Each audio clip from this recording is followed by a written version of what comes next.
Buenas noches, hermanos. Pues Dios les bendiga. Vamos a dar inicio a nuestra clase de hoy, que es la lección número 2. Y les voy a compartir la imagen para que tomen ahí sus notas también. Muy bien. La clase de hoy es la lección número 2, que es la Torá, que es la ley hebrea o el Pentateuco, también como nosotros lo conocemos. Y esa es la lección número 2. En nuestra Biblia cristiana la conocemos como son los primeros 5 libros de la Biblia, es el Pentateuco. Hoy veremos qué es la Torá, las partes que la componen, ¿sí? Esta es la ley hebrea, ¿sí? La lección número 2, la ley hebrea o Pentateuco. Y bueno, la Torá en hebreo significa enseñanza, doctrina o teoría. Y es el libro sagrado de la religión judía, que contiene las leyes y relatos desde la fundación del pueblo hebreo. Es su identidad y su identidad también como pueblo. La Torá es equivalente a los 5 primeros libros de la Biblia, de nosotros, de los que conocemos en el cristianismo, como el Pentateuco, los 5 primeros libros de la Biblia. ¿Qué es la Torá? La Torá, etimológicamente en el hebreo, es un término derivado de la raíz que da como los verbos como enseñar, mostrar, esto es, ilustrar, aleccionar. Y de esa misma raíz procede el término también or, que quiere decir luz, el término moré o morá, que quiere decir maestro, maestra. También se puede decir mostradores, enseñadores, iluminadores. Y también el otro término es ore, que en su ascendente significa el padre o la madre. Ya ven que el hebreo tiene muchos significados, las palabras, inclusive numéricos, ¿verdad? Para el judaísmo, el término Torah quiere decir también, ellos así lo enseñan, eh, como es el instruir con arco y flecha para dar en el blanco. O sea, tienen que estar con esa, ¿verdad? Bien listos para dar en el blanco. ¿Y en dónde tienen que dar? En la vida de cada persona. El blanco en la vida de cada persona, de cada judío, así lo veían y así lo ven aún en la actualidad y así lo consideran ellos. ¿Sí? Entonces, por ejemplo, ya en la Biblia de nosotros, en la primera carta de Juan, en el capítulo 3 4, ahí, si me puede leer, mi hermana, José, espera. mi hermano, perdón, José Esperati, si me puede leer esta parte, ahí mismo del primera de Juan 3 4. Amén. Dice así, todo aquel que comete pecado infringe también la ley, pues el pecado es infracción de la ley. Así es, amén, hermano, gracias. Entonces, ¿qué nos quiere decir? El pecado es el espíritu de rebelión contra la ley de Dios, ¿sí? Por eso es que, por lo tanto, debemos entender que la Torá como enseñanza básicamente es la Torá escrita, que también hay la Torá oral.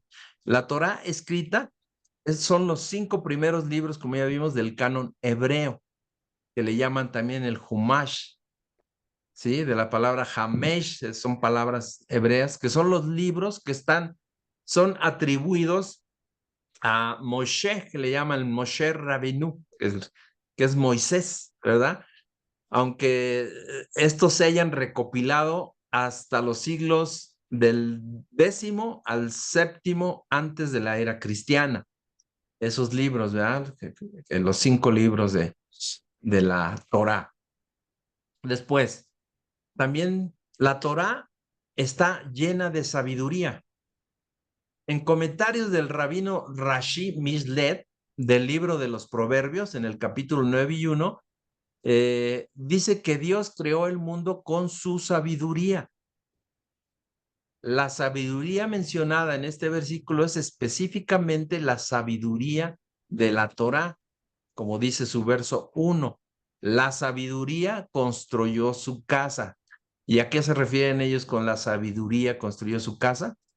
Es que entonces Dios creó el mundo con sabiduría, ¿verdad? Dios creó el mundo con sabiduría. También aquí nos referimos al Talmud de Babilonia. El Talmud de Babilonia es el segundo y más autorizado de los dos Talmuds que tienen los judíos. Es otro de los escritos que más adelante veremos.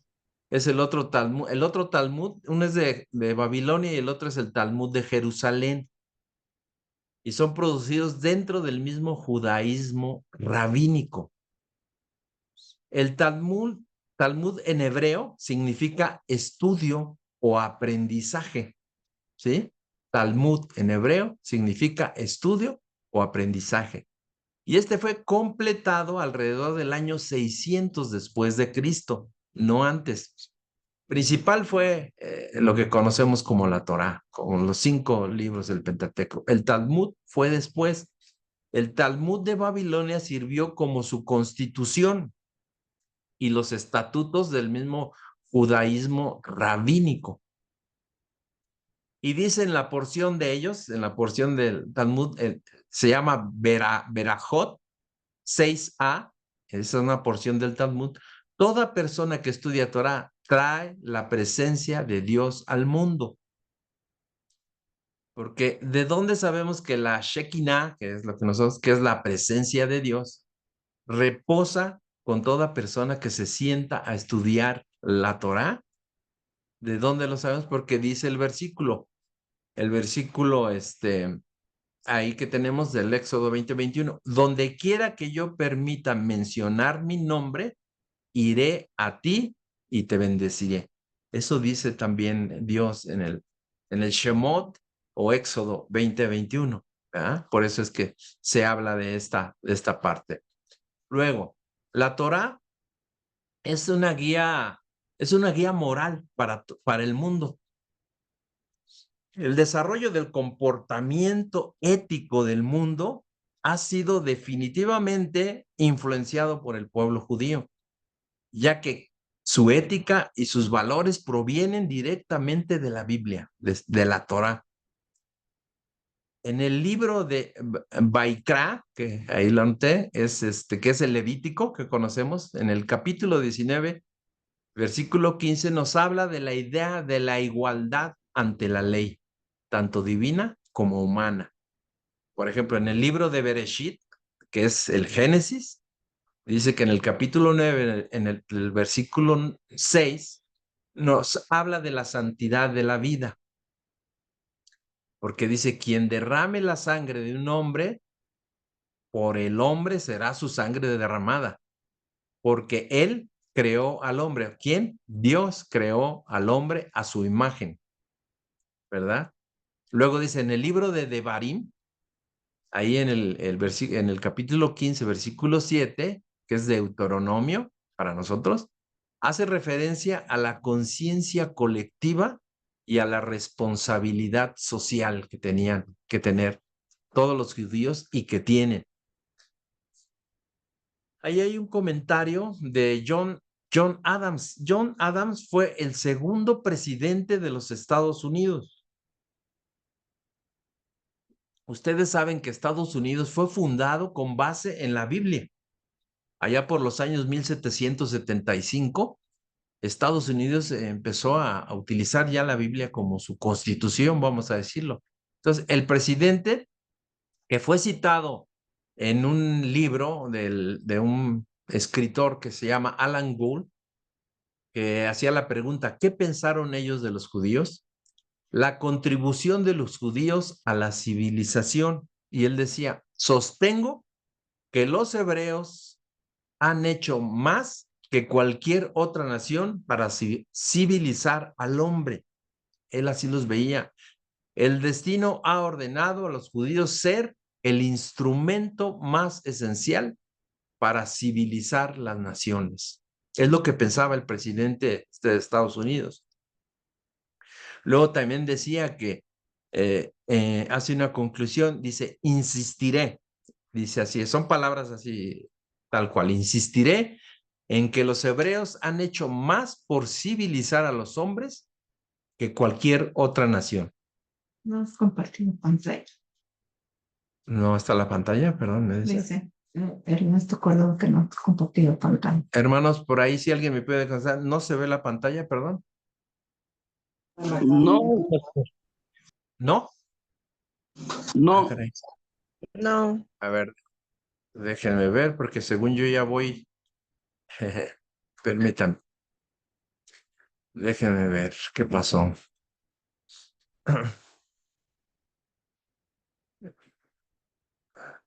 Y vamos a las 6. Déjenme ver. A lo mejor se. Yo En sí un lo momento. veo aquí claramente, lo veo A claramente. ver. Pero la pantalla en cuanto a la presentación. Las diapositivas. Las diapositivas, perdón. Tienen razón. No, Perdón porque. diapositiva no. Sí, yo pensé que ya. Ok, bueno. Seguimos ahí en la. Que vayan siendo capturadas. Y todos nos vayan haciendo sus notas. Bueno, entonces estábamos que en. Muy bien. Diciéndoles de la que la Torá es la guía moral para el mundo y que el presidente, el segundo presidente de Estados Unidos, pues así veía a los judíos, ¿verdad? Y hablaba de ellos y decía, y él sostenía en que los hebreos han hecho más por civilizar a los hombres que cualquier otra nación, y eso es cierto. Dice, si yo fuera ateo y creyera en un destino eterno y ciego, seguiría creyendo que el destino había ordenado a los judíos que fueran el instrumento más esencial para civilizar a las naciones. Dice, si yo fuera un ateo de otra secta, seguiría creyendo que el azar había ordenado a los judíos preservar y propagar para toda la humanidad la doctrina de un soberano supremo, inteligente, sabio y todopoderoso del universo. Y que creo que ese gran principio esencial de toda la moralidad y en consecuencia de toda la civilización. Dice, son la nación más gloriosa que jamás habitó esta tierra. Dice, los romanos y su imperio no eran más que una baratija en comparación con los judíos. Han dado religión a 3/4 partes del mundo y han influido en los asuntos de la humanidad, como influyeron en el pueblo de Estados Unidos. Seguimos adelante. Perdón porque traemos por ahí la garganta un poco afectada. Es mantener una relación con Dios, dice en Devarim, que es Deuteronomio, en el capítulo 6, versículos 5 y 6. La fuente del mandamiento de estudiar la Torah. Dice ahí que amarás al Eterno, que es Dios, ellos hablan del Eterno, tu Dios con todo tu corazón. Otro detalle es que yo pongo ahí Dios con un apóstrofe, porque es como los judíos lo ponen, ¿verdad? Porque ellos no pueden hablar y decir Dios, no lo pueden mencionar, a veces no lo pueden escribir y por eso ellos lo ponen como tu Dios con todo tu corazón, con ese apóstrofe, o a veces lo escriben con una raya, con un guión. Dice, con toda tu alma y con todos tus medios. Y estas palabras que yo te enseño hoy las establecerás en tu corazón. El segundo versículo explica el primero, porque ¿qué significa amar a Dios? Y estas palabras que yo te enseño, dice, hoy las establecerás en tu corazón. Esto es haciéndolo, es decir, estudiando la Biblia, la Torá, llegarás a conocer a Dios y seguirás sus caminos, ¿verdad? También, ¿cuáles fueron los libros los primeros 5 libros? Pues ya los conocemos nosotros, es Génesis, que se escribe como Bereshit en hebreo, Éxodo, que es el Shemot, el Levítico, que es el Vayikra, Números, que es el Bamidbar, Midbar, y Deuteronomio, que es el Devarim. La Torá en español se denomina Pentateuco, ya lo había comentado. Esta palabra griega, porque está en griego, el Pentateuco es griego, la palabra significa 5 rollos, pues cada pergamino separado estaba en un estuche cilíndrico. Era un pergamino completo de todo el libro. En el hebreo, Hamishá, Farim, son los 5 libros o pergamino. Pero bueno, originalmente la Torá era entendida como si fuera un solo libro, una sola unidad. La separación en 5 libros es posterior, como habíamos leído por ahí o les había comentado, fue entre los siglos 10 y 7 de la era, antes de la era cristiana, antes de Cristo. Después, esto se debe a que, por ejemplo, un pergamino con el texto completo no era fácil de manejar para su estudio. Ahí les puse una imagen, ¿verdad? de un pergamino. No era fácil manejarlo uno solo, entonces los fueron dividiendo. Los nombres de cada libro que tienen en español se debe a aquellos que lo recibieron en la traducción que hubo la traducción griega llamada la Septuaginta. Ahí los dividieron. Sus títulos en hebreo están tomados de la primera palabra con la que empieza cada uno. Dice, porque aunque sin embargo siendo enseñanzas, se tiene la noción, el entendimiento que la Torah es la ley, aunque en realidad el texto no contiene específicamente leyes, sino enseñanzas. Nosotros la conocemos como ley, ¿verdad? Pero son enseñanzas también, conceptos religiosos que los rabinos enseñaban a los judíos. Muchos de estos últimos enfocados al comportamiento del hombre, a su ética. Por eso hablábamos de que la ética y los principios de los judíos se fueron estableciendo en la humanidad, ¿verdad? Y fue una regla, fue una guía para y ha sido una guía para toda la humanidad. Igual su historia de ellos, que servía también como crónica del pasado del pueblo de Israel, sino no tanto como historia, sino como moralejas, como ellos lo tomaban así para enseñar a sus descendientes. Luego, fue en la época helenística, cuando se popularizó la traducción del término Torah como nomos, en el griego nomos, y que significa ley. ¿Cuáles son las partes de la Torah? ¿Cuáles son las partes de la Torah? Bueno, ya dijimos, se dividen en 5 libros y tienen un origen práctico para facilitar su estudio.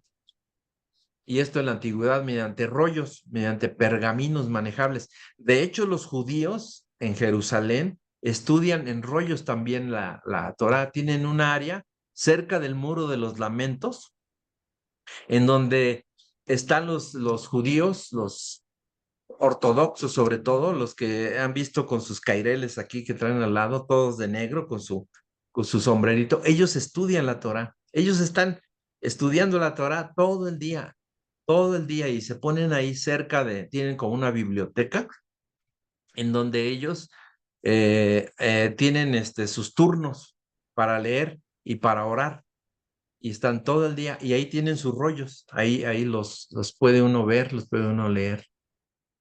Entonces ahora pues es como ellos lo hacen. El pergamino debe de prepararse especialmente para su uso como tal. ¿Y cómo lo hacen? Con productos que ayuden a que sea duradero. La caligrafía la hacen con tinta negra, lo escriben con tinta negra y debe ser kosher, o sea, debe de ser ayudándose de una pluma y utilizando la letra hebrea llamada Ashurit o Asiria, que también la llaman cuadrada, ¿sí? A lo largo el extenso del pergamino, el texto se debe de dividir en columnas. Vimos ahí en la foto anterior, ¿no? Son columnas que se escriben de derecha a izquierda, tal como se escribe el hebreo. El hebreo se escribe de derecha a izquierda. Y cada columna que escriben debe tener 42 líneas, debiendo haber entre cada línea el mismo espacio que ocuparía una línea escrita. O sea, es de tal forma y de tal precisión su escritura que así lo han hecho durante 4,000 años. Y cada piel o parte del pergamino, que le llaman yeria en hebreo, no tendrá menos de 3 columnas ni más de 8. Eso es lo que dice. Vamos, cuando comenzó a leerse la Torá en las sinagogas.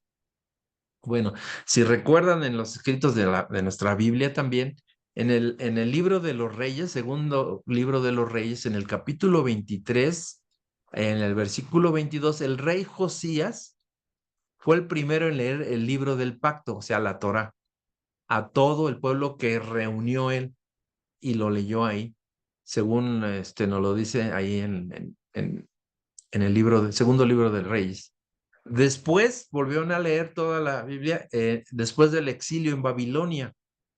Y esto lo leemos en Nehemías, en el capítulo 8, versículos del 1 al 18. Ahí lo podemos leer, que nos dice que Ezra o Esdras, como lo conocemos, leyó la Torá al pueblo de Israel. ¿Sí? Ahí lo menciona. En la propia Torá, en el Deuteronomio 31, capítulo 31, de versículo 10 al 13, se dice que cada 7º año, cada 7 años se leerá la ley a todo el pueblo. Así lo hacían en la fiesta del Sukkot. A pesar de estas menciones en la Biblia hebrea, se desconoce exactamente cuándo la lectura de la Torá se convirtió en una práctica habitual, o sea, una práctica rutinaria en la sinagoga, pero especialmente la lectura de las porciones determinadas en cada sábado, en cada Shabbat, ¿verdad? ¿Cuáles eran? Aunque según algunos historiadores, al principio se habría leído cada sábado, cada Shabbat, una porción de la Torá, y todo eso hasta completar la lectura de la misma al final de cada 7º año. O sea, eran ciclos de 7 años y iban leyendo cada porción. Es como, bueno, yo me imagino varios de ustedes lo han hecho, o lo hemos hecho en leer la Biblia en 365 días. Si leemos la Biblia, si leemos 5 capítulos de la Biblia diarios, pudiéramos alcanzar a leer toda la Biblia en un año. 5 capítulos diarios, eso es lo que más o menos se puede calcular. La Biblia hebrea, o de los hebreos, se conoce como Tanaj. También, aquí va el detalle, tómalo en cuenta. La Tanaj se divide en 3 grandes partes, ¿sí? La Tanaj es la Torá, que es lo que hemos venido viendo, los 5 primeros libros. Después es Nebim o Neviim, que son los profetas. Y después Kentubim, que son los escritos. O sea, la primera parte se llama Torá.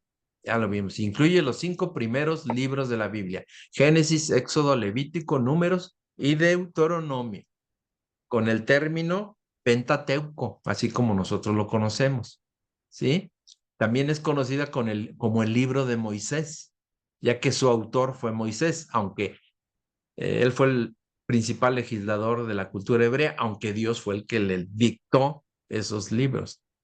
Luego, la segunda parte de la Tanaj, que es esta parte que estamos viendo, son los Nebim o profetas. En esta segunda sección de la Biblia se cuenta la historia del pueblo de Israel, ¿sí? Y es algo cronológico, cómo vino la historia. Ahí lo hemos leído, lo hemos visto. Y se mencionan las aportaciones de los distintos profetas que Dios inspiró, ¿verdad? Como entre ellos están los profetas mayores, que eran Isaías, Ezequiel y Jeremías. Ellos fueron escogidos por Dios para guiar al pueblo de Israel, ¿sí? Entonces, es la Tanaj, es como se divide. Nos falta la tercera parte, y la tercera parte son los Kentubim o escritos. ¿sí? La primera ya vimos, son el Pentateuco, la segunda son los profetas, y aquí vamos con los Ketubim, que es la tercera parte del Tanaj, y se incluyen diferentes textos sagrados, que también les llaman los libros de la verdad, y se leen en las festividades judías, y tales son como el Cantar de los Cantares, los Salmos y los libros históricos, ¿sí? En la tradición de los hebreos, los Ketubim o escritos tienen un protagonismo especial, porque durante la fiesta del Sukkot, que es la de tabernáculos, la del Pesach, que es la Pascua, y la del Shavuot, que es Pentecostés, se leen, ¿sí?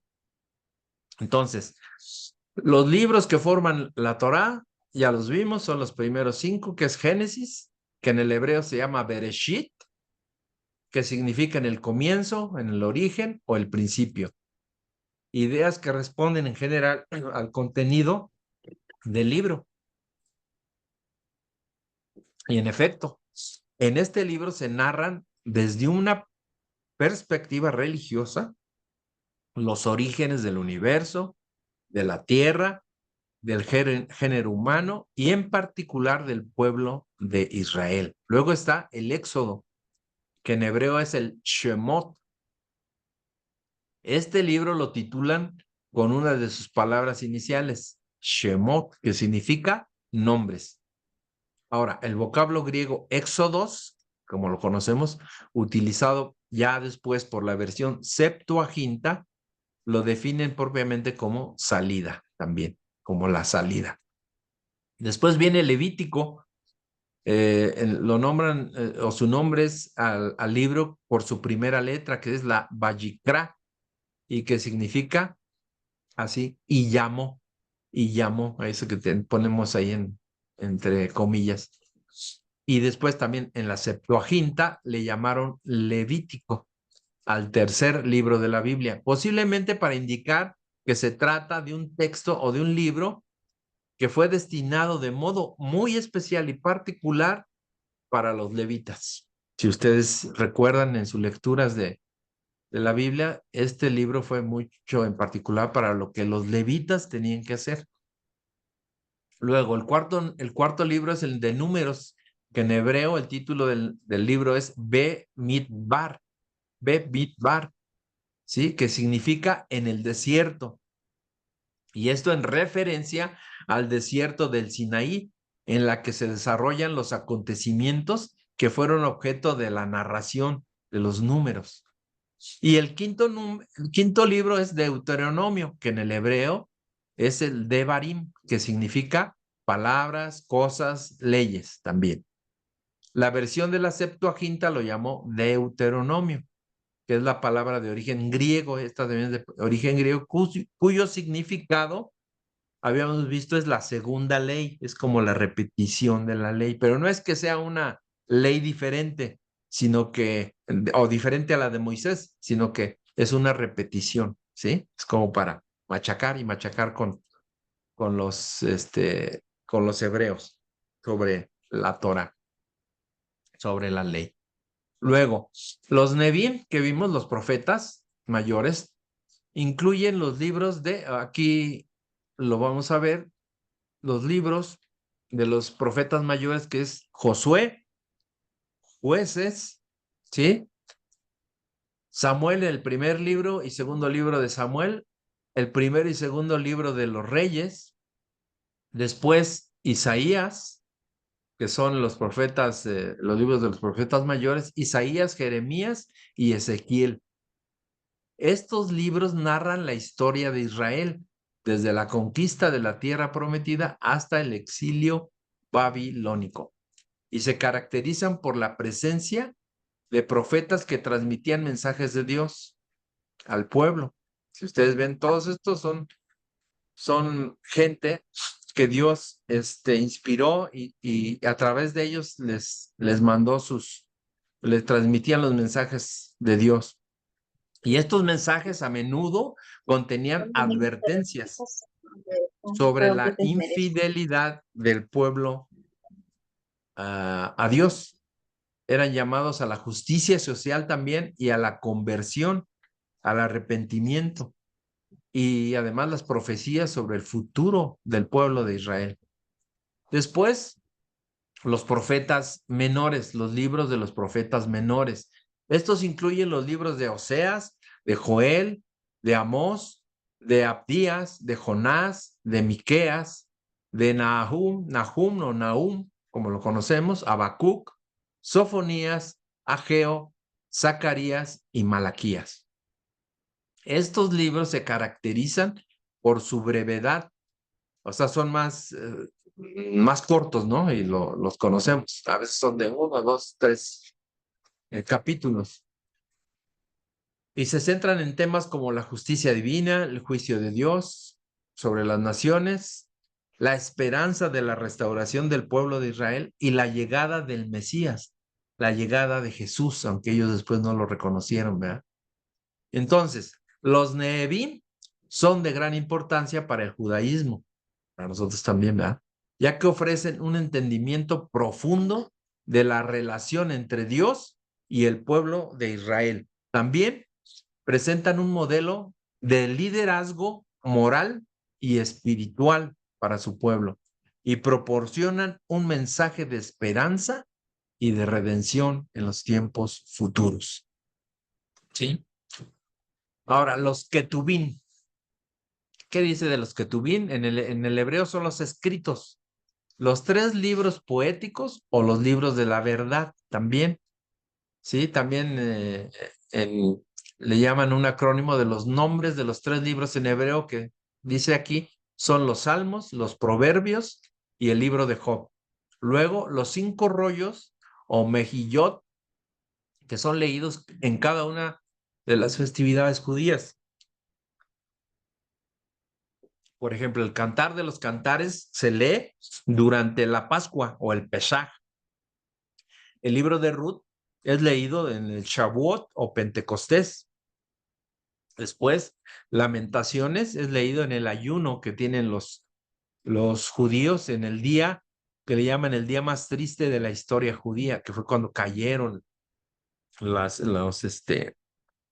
el templo. Y es el día 9 de Ab.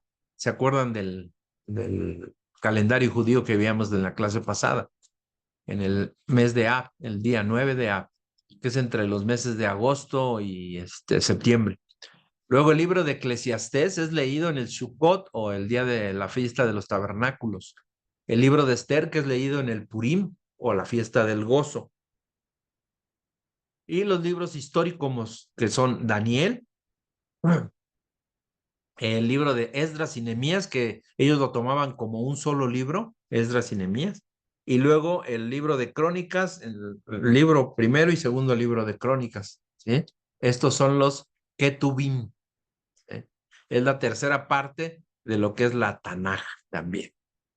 Ahora, sigamos hablando de la Torá, la primera parte de la Tanaj. La Torá tiene 2 Torás, la Torá escrita y la Torá oral. La primera parte, la Torá escrita, son los textos sagrados que se preservan en los rollos, inclusive dentro de las casas y las sinagogas. Y estos se deben de tratar con mucho cuidado o en extremo cuidado y se les da además una reverencia especial. Se leen en los servicios religiosos y fueron hechos por un escriba o chofer, como aquí dice, así le decían a los que recibió o que reciben, porque todavía hay escribas, hermano. En Jerusalén hay escribas, se dedican a copiar estos pergaminos durante años y estos fueron preparados específicamente para copiar correctamente los textos y dotarlos de una santidad que es muy requerida. Al hacer un nuevo rollo, el shofar, el escriba, el chofer, más bien, sí, como chofer, ¿verdad? Pero no es chofer, el escriba, copia letra por letra del alfabeto estos escritos, el texto de un rollo anterior. Ahora, dicen, si un punto, una coma, bueno, no hay comas, un punto, una línea de cualquier símbolo es incorrecta o está mal escrito o tiene un defecto, un pequeño defecto, todo el rollo se considera como no kosher, o sea, no es legal, ¿sí? No lo pueden usar. ¿Y qué hacen? Lo entierran, no lo queman ni lo destruyen, lo entierran y se vuelve a empezar nuevamente. Esto se ha hecho por más de 4,000 años, como les comentaba, porque esta rigurosidad, con esta rigurosidad que lo han hecho, han logrado mantener los judíos los textos sagrados a través del tiempo y del espacio geográfico, porque en todos lados lo hacen en Israel, ¿sí? Ellos tienen mucho cuidado eso y siguen preparando escribas y ahí los tienen escribiendo. Los primeros rollos de la Torah fueron escritos son los 5 libros del Pentateuco. Obviamente cuando Dios le dio a Moisés la ley, ¿verdad? Que son, ya vimos, Génesis, Éxodo, Levítico, Números y Deuteronomio. Y esos libros fueron dictados por Dios a Moisés, letra por letra. Y desde entonces todos los rollos que se han escrito han sido una copia fiel del anterior. Como les comentaba, el escriba lo hace letra por letra y después lo revisan otros maestros de ellos para que todo vaya bien. Y si no sirve ese libro, si hay un error, lo entierra. Les comento algo que nos sucedió, por ejemplo, en el muro de los lamentos en Israel. Eh, no sé, bueno, si algunos o todos sepan, cuando llega uno al muro de los lamentos, uno puede llevar escrito una oración o una petición de oración por la persona que uno quiera o por la situación que uno quiera y ponerla dentro del muro entre las divisiones que hay de las piedras, poner el papelito. Bueno, uno creería que ese papel después lo quitan, porque si no, imagínense la cantidad de hojas, ¿no? Que se llenan. Pues sí lo quitan ellos, pero no lo destruyen, lo guardan y lo entierran, como dice ahí. Ellos también entierran esas peticiones de oración, no las destruyen, las entierran, así como los escritos. Fíjense, de ese tamaño es su devoción de los judíos y lo siguen haciendo hasta hoy, ¿sí? Luego, ya vimos la Torah escrita, que son los 5 libros del Pentateuco. Ahora, la Torah oral. En la Torah oral encontramos aquello que da vida a la Torah escrita. O sea, ya la leyeron, bueno, ahora, cómo interpretarla y llevarla a cabo, ¿sí? Todos los mandamientos o las leyes o como decíamos, las enseñanzas que aparecen en la Torah, ¿sí? Y cómo enseñarla y darle forma de conocer y tener, cómo controlar las emociones, dice aquí, domar las emociones, ¿verdad? Cómo controlar las emociones. Entonces los enseñan, ¿sí? Desde niños. De la Torah oral se desprende la Alajá, es otro documento también que es la ley judía. También el Musar, que es el libro sobre crecimiento personal. Han escuchado también la Cábala, pero este es un escrito místico judío, también lo usan. Los Midrashim, que son relatos explicativos de sucesos o personajes bíblicos, ellos también tienen eso. La liturgia también judía y el Agadá, que es la filosofía judía. Son escritos, son enseñanzas que ellos tienen aparte de la Torah, ¿verdad? Pero la base es la Torah. Después, todas sus enseñanzas o todas estas enseñanzas es una sabiduría viva, porque el objetivo de la Torah es que la persona, cada uno de ellos, integre todos los aprendizajes adquiridos en la Torah, todo lo que está escrito lo haga en su vida, que la practique, como nosotros también lo sabemos, ¿no? Hay que practicar lo que leemos, no solo ser oidores, sino hacedores, y ellos lo hacen. No sé si han visto, les ha tocado ver algún judío, en donde quiera que esté, vaya en el avión, vaya en el camión, vaya en donde esté, ellos se detienen y se ponen a orar a la hora que les corresponde orar. Y ahí lo hacen, en donde estén. Así que dice, todas estas enseñanzas son de una sabiduría viva y la practican. Y se relacionan de una mejor, o sea, se relacionan consigo mismos y además con el prójimo y con Dios, porque eso es lo que nos enseña la ley, lo que nos enseña la Biblia, ¿verdad? Y después, durante años se prohibió escribir estas enseñanzas. ¿Por qué? Porque se requiere estudiarlas de forma íntima para conocerlas, es decir, con un maestro. Y por eso escribirlas las hace una persona especial, la persona, el escriba. Y para eso él se prepara durante años para hacerlo. La Torá oral fue pensada para ser transmitida de padres a hijos. O sea, ya tú estudiaste la Torá escrita, bueno, pues ahora tienes que practicarla. Y los padres se lo deben de pasar a los hijos para que el conocimiento fuera interno y no externo como un libro. O sea, para que entrara en los corazones, en la mente de cada uno de ellos. Y por eso es que no sé si han visto cómo algunos judíos traen también amarrados en sus brazos y luego se ponen en la cabeza como un, un tazoncito, no sé si lo han visto también. Y bueno, es que también eso es lo que ellos lo ponen en su cuerpo, en el talit, que lo vamos a ver posteriormente, que es ese manto que utilizan con unas, caen unos especies de, ¿cómo se llaman? Hilos, y todo eso les recuerda los mandamientos y las enseñanzas que tiene la Torá. Todo eso lo traen en su cuerpo, en su mente y en su corazón, ¿sí? Entonces es que la persona sepa cómo pasar lo que aprendió de su padre, cómo lo aprendió su padre de su abuelo cómo lo aprendió de su tatarabuelo y de su propio padre. O sea, es generación tras generación, así hasta llegar a Moisés, porque de Moisés él les pidió que todas estas enseñanzas se las fueran pasando a sus descendientes, ¿sí? Sí, no. En la estas que les decía, eh, se llaman filacterias. Ah, perdón, la que está en la mente, perdón, en la frente que se ponen ellos, ese como conito se llama filacteria, ¿sí? Y todo esto, bueno, tiene para ellos es muy importante para que ellos se acuerden de lo que es la Biblia. En la Biblia hay, en los primeros 5 libros de la Torá, y en la Biblia de nosotros 613 mandamientos, ¿verdad? Eso ya lo tienen bien, lo tienen tan identificado y lo saben que, por ejemplo, en Jerusalén o en Israel hay granadas.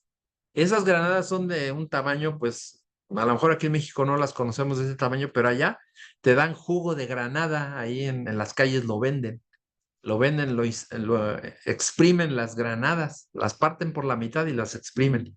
Y cada granada, nosotros no las contamos, ¿verdad? Pero dicen que tienen 613 granos en promedio. Quien las ha contado dice que es cierto. Cuentan y las granadas, por eso es que la granada también para ellos las traen, por ejemplo, en ¿cómo se llama? El candelabro también ahí aparece la granada. Es uno de sus frutos principales. Entonces, 613 mandamientos tiene la Biblia en los primeros 5 libros del Pentateuco. Pero además se incluyeron 7,000, le llaman ellos cercos de protección para evitar romper con el mandamiento de Dios. Dice el Éxodo 28, acuérdate del día de reposo para santificarlo. Y ellos lo santifican cada sábado. Para ellos el día de reposo empieza el viernes, cuando cae la tarde, decíamos en la enseñanza pasada, cuando aparecen las 3 estrellas en el firmamento, para ellos inicia el día, que en este caso es el del viernes para el sábado, es el Shabbat. Empieza el viernes por la tarde y termina el sábado por la tarde. ¿Eh? Luego, esto ya como ¿qué pasaba con los judíos o qué pasó? Que no creyeron, sí leyeron y saben en la Biblia cómo se habla del Mesías, que pronto vendrá, pero ellos no creyeron en Jesús y no lo tomaron como el Mesías. Inclusive decían que él, pues, que lo que él hablaba, él no, cumplía con la ley. Sin embargo, en Mateo capítulo 12, del versículo 1 al 13, no lo vamos a leer, pero bueno, ustedes lo pueden leer. Nuestro Señor Jesús vino a cumplir toda la ley y él mismo lo dijo. También en Mateo capítulo 5 del versículo 17 y 18, dijo Jesús que él no vino a abrogar la ley, sino a cumplirla. Sin embargo, aunque él cumplió toda la ley, él no pecó y él les trajo el reino de Dios a ellos, no le creyeron.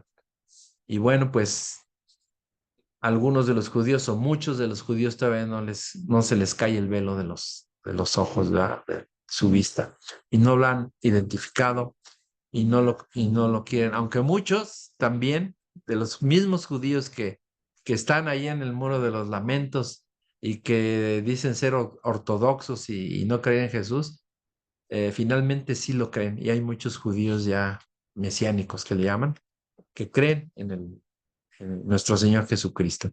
Y bueno, hermanos, pues esta es la enseñanza de hoy, que fue la Torá, que es la ley hebrea y la ley, el canon hebreo y el Pentateuco para nosotros. Sin embargo, hablamos un poco también de la Tanaj, que es el Tanaj, es la Torá como primera parte, los profetas como segunda y los escritos como tercera parte. Aquí terminamos esta lección de hoy. Déjenme dejar de compartir. Y bueno, esperando que haya sido de bendición, de edificación, pues aquí terminamos, hermanos. Y pues ustedes, hay mucho que aprender de esta parte. Es muy poco el tiempo para ver tantas cosas, ¿verdad? Pero ahí en lo que yo les voy a compartir, ustedes pueden investigar también, pueden inclusive ver las palabras que están escritas ahí en hebreo. Si ustedes se meten, las copian y las pegan en algún ¿cómo se llama? Traductor, y van a ver cómo aparecen los nombres, cómo se van definiendo. Y tienen varias definiciones, pero nos da mucha idea de lo que es la Torá, de lo que es la Biblia, y la verdad, la enseñanza que nos dan los judíos y la enseñanza que le dieron a todo el mundo ellos ha sido de mucha bendición y de edificación. Pues bueno, hermanos, damos por terminado. Yo le pediría a mi hermano Salvador Caballero que se estrene, hermano Chava, para que nos despida con oración en esta noche. Bienvenido nuevamente al instituto.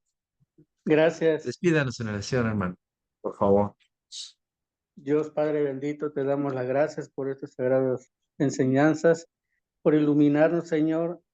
Te pedimos enormemente que nos abras nuestro corazón, nuestro entendimiento, para llenarnos de esa luz y de esa fuerza que vamos a necesitar y necesitamos para brindar y dar esa luz y esa paz que muchos de nuestros hermanos requieren. Gracias, Padre, te damos por esta noche, por estas enseñanzas. Amén. Amén, hermano. Pues, Lo pedimos en el nombre de Jesús. Gracias, hermanos. Voy a dar por terminada. Voy a parar la grabación.